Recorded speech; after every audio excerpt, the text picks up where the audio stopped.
हरी सुबह सुबह सलीम के यहाँ जाता और सबसे अच्छी ताज़ी मछली लेकर आता। उधर शंकर घर पर मसाले तैयार करके इंतजार करता रहता।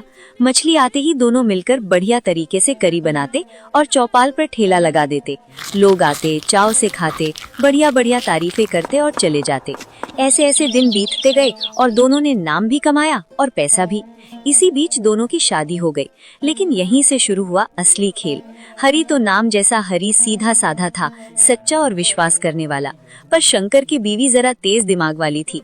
उसने धीरे धीरे शंकर के कान भरने शुरू कर दिए कि क्यों आधा आधा बांटते हो, ठेला भी तुम अकेले चला सकते हो। और एक दिन शंकर ने हरी को बिना बताए देसी फिश करी वाला नाम से अपना नया ठेला खोल लिया। बस दोस्ती की दीवार में पहली बड़ी दरार पड़ चुकी थी। उधर शंकर ग्राहकों को जोर से चिल्लाकर बुला रहा था।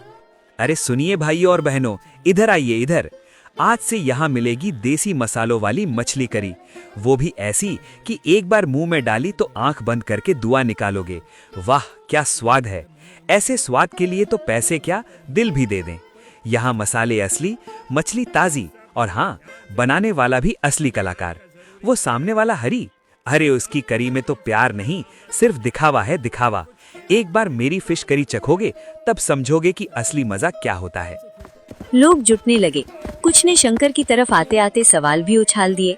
अरे भाई सुन, तुम दोनों तो पहले एक साथ इतने प्यार से काम करते थे। एक की जुबान बंद हो जाए तो दूसरा बोल देता था। हर प्लेट में दोस्ती का स्वाद मिलता था। अभी अचानक दो दो ठेले ऐसे अलग होने के पीछे क्या कहानी है? झगड़ा हुआ क्या या कुछ और? अरे भैया, सच पूछो तो मैं दिल पर पत्थर रखकर अलग हुआ हूँ। ये हरी, हाँ यही हरी, मेरे साथ रहते हुए मेरा पैसा छुपाने लगा। मसाले में कटौती करने लगा ताकि उसका बच जाए। मैं दिन रात मेहनत करता था और ये पीछे से मेरे भरोसे के तवे में छेद करता था। जब चोरी की बात तक पहुंच गई तो मैंने कहा बस, अपना रास्ता अलग, नहीं तो एक दिन मुझे ही भिखारी बना देता। शंकर की बातों पर ग्राहक विश्वास नहीं करता, क्योंकि हरी को पूरा गांव जानता था कि हरी सच में एक सीधा साधा इंसान है। इसलिए ग्राहक शंकर से एक ही बात कहता है। ठीक है शंकर, अब तुम्हारे ठेले तक आ ही गया हूँ तो एक प्लेट लगा दो। खाकर बताता हूँ कि कैसा है तुम्हारा स्वाद और कैसा है हरी का स्वाद। भले तुम दोनों एक ही ठेले पर काम करते थे, पर महक ही बता रही है कि दोनों में कुछ ना कुछ तो फर्क है। इतना सुनकर शंकर ग्राहक के लिए प्लेट लगा देता है। ग्राहक मछली करी खाता है और खत्म करने के बाद शंकर के पास जाकर कहता है। शंकर भाई बुरा मत मानना, तुम्हारे स्वाद और हरी के स्वाद में बहुत अंतर है। हरी के स्वाद में प्यारी सी मिठास है और तुम्हारे स्वाद में कुछ ना कुछ कमी है, क्योंकि मैं हरी को अच्छे से जानता हूँ। इतना कहकर ग्राहक वहाँ से चला जाता है। उधर हरी के ठेले पर ग्राहकों की भीड़ लगी रहती थी, लेकिन शंकर के ठेले पर सिर्फ एक दो ग्राहक ही आते थे।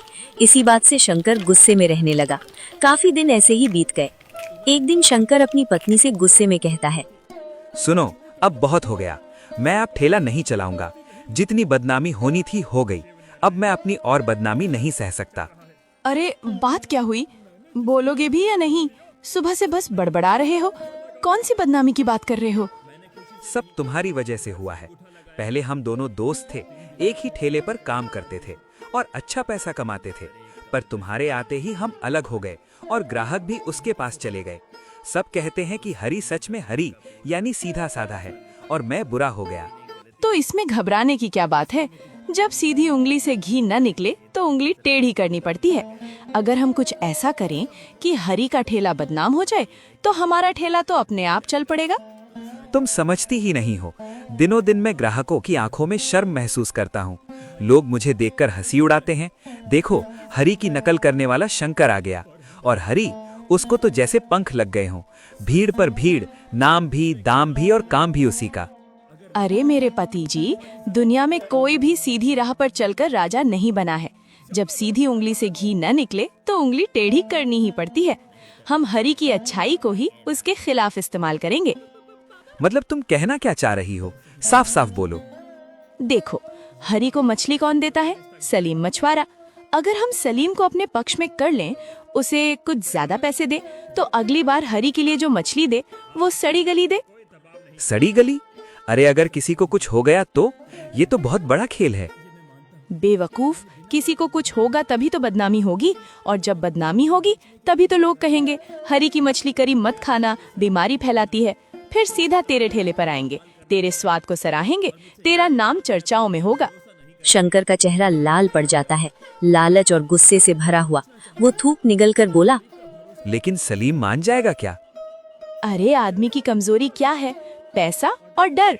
हम उसे पैसा देंगे और अगर न माने तो डराएंगे, बोलेंगे इस बाजार में बहुत बातें फैली हैं। मछुआरा सलीम हलाल की जगह कुछ और कर देता है। अगर शंकर ने बोल दिया तो उसकी दुकान बंद। सही कहा तुमने।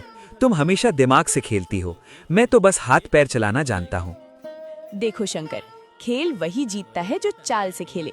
हरी सीधा साधा है, पर उसकी यही सादगी उसका पतन बनेगी।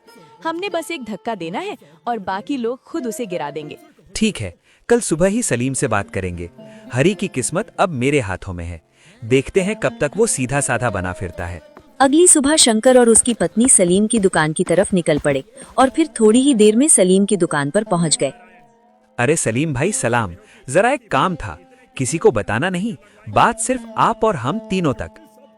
हाँ बोलो, किस काम के लिए आए हो सुबह सुबह? क्या जरूरी बात ले आए?